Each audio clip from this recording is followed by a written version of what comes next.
Bill Gates famously once said how if you're born poor, it's not your fault. But if you die poor, it's totally your fault. Now, with over 1,700 millionaires being made every day in US alone, according to Fortune, the question is why are people still struggling? And what are the mistakes, the thoughts and the beliefs that they're having that's keeping them poor? Well, in today's video, Insider, this is what I'm going to be revealing to you today, as I'll be breaking down the 5 signs you'll never be rich. So make sure to pay close attention to every single one of these signs, because this may be the very blockage you're having right now that's keeping you from creating the life you truly want. So make sure to pay close attention, and without further ado, let's go on to the first sign, which is you blame others.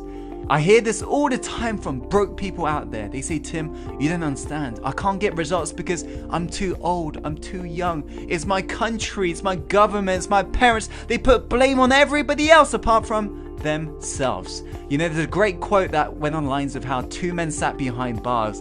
One saw stars, the other saw mud. The question is right now is, where is your focus going? Because depending on what you're really focusing on in life, you're going to begin to see more of it. And if you are putting focus on others and waiting for them to change, good luck on living your life, because you're going to struggle. You see, in psychology, we talk about something that's called self-serving bias. And researchers basically discovered how many of us will take the credit for ourselves if things are going good, but we lay blame on circumstances when things go bad. Yes, I understand blaming others is easy. Yes, blaming others may protect your insecurity and ego, but if you don't stop blaming others for your misfortune, you can never take the personal responsibility and become the captain of your own ship, meaning you can never steer it in the direction you want to go in life. So you got to be willing to take full ownership and realize it's entirely your fault. If you aren't proud, or if you haven't got yourself to where you want to be, realize it's your fault. You got yourself here, and now you got to get yourself out. So let's make it happen and take full ownership. Let's go on to the second sign, which is you justify why money isn't important. Let me put this bluntly. Anyone who says that money isn't important doesn't have any. You see, whatever beliefs you got right now in regards to money is either drawing it closer towards you or away from you. The question is, what are your beliefs right now? Because rich people understand the importance of money and the place it has in our society. On the other hand, poor people validate their poor thinking by using irrelevant comparisons. No thought lives in your head rent-free. You end up paying for every negative thought as well as your beliefs right now. And as you're growing up, it's very likely you believe these negative statements that the society told you to believe, such as money is the root of all evil, rich people are greedy. But when you begin to believe this, realize that you are beginning to push money away from you. And logically, think about this. You saying money is not important, I'd rather have happiness, it's like me saying I'd rather have my freaking arm than a leg. Why can't you have both? That's the question. Because all money is simply a magnifier. It magnifies who you are at the core. Yes, there are douchebags with money, but at the same time, there are kind, warm-hearted people with money as well. So realize that. Let's go on to the third sign, which is you buy things you can't afford. You see, there's no point trying to buy things you can't afford with money you don't have to impress people you don't like. What's the point of that? It's incredible how many people I see walk around the planet today simply trying to impress the Joneses and be willing to get into debt for it. So next time you receive a lump of cash, resist that urge to splash out on something such as a trendy piece of clothing and a new gadget. Yes, the instant gratification may feel good, you may feel special, but in reality, the typical millionaire isn't all Hollywood glitz and glamour. Many live below their means, investing and budgeting money diligently and spending it intelligently, and they only treat themselves if they can actually afford it. If you consistently follow these standards, you too can become rich. So to sum up, spend less time impressing others and more time in impressing yourself.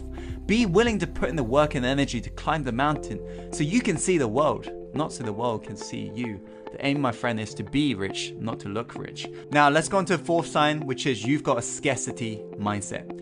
You cannot accumulate wealth if you view money and if you view life in general with a scarcity mindset. If you believe there's limited amount of money, if you believe when you sell something to someone and you're taking money from them and you believe they're not going to be able to get that back, if you approach life with a scarcity mindset, you cannot accumulate wealth. All affluence really means, the literal meaning is abundant flow.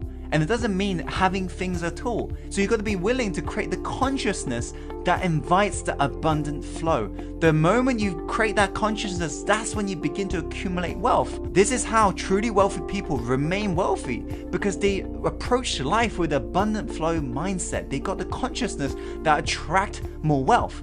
They allow themselves to invest their money because they know what they put out will come back. That's a truly abundant mindset. So you got to get rid of your scarcity and work on your abundance consciousness. Let's go on to the final sign, which is you're not obsessed on your craft. We're living in an age today where people love people with passion. They say, yeah, what's your passion on? What are you passionate about? Yeah, that's awesome. Keep being passionate. But the moment somebody's obsessed, we begin to frown upon that.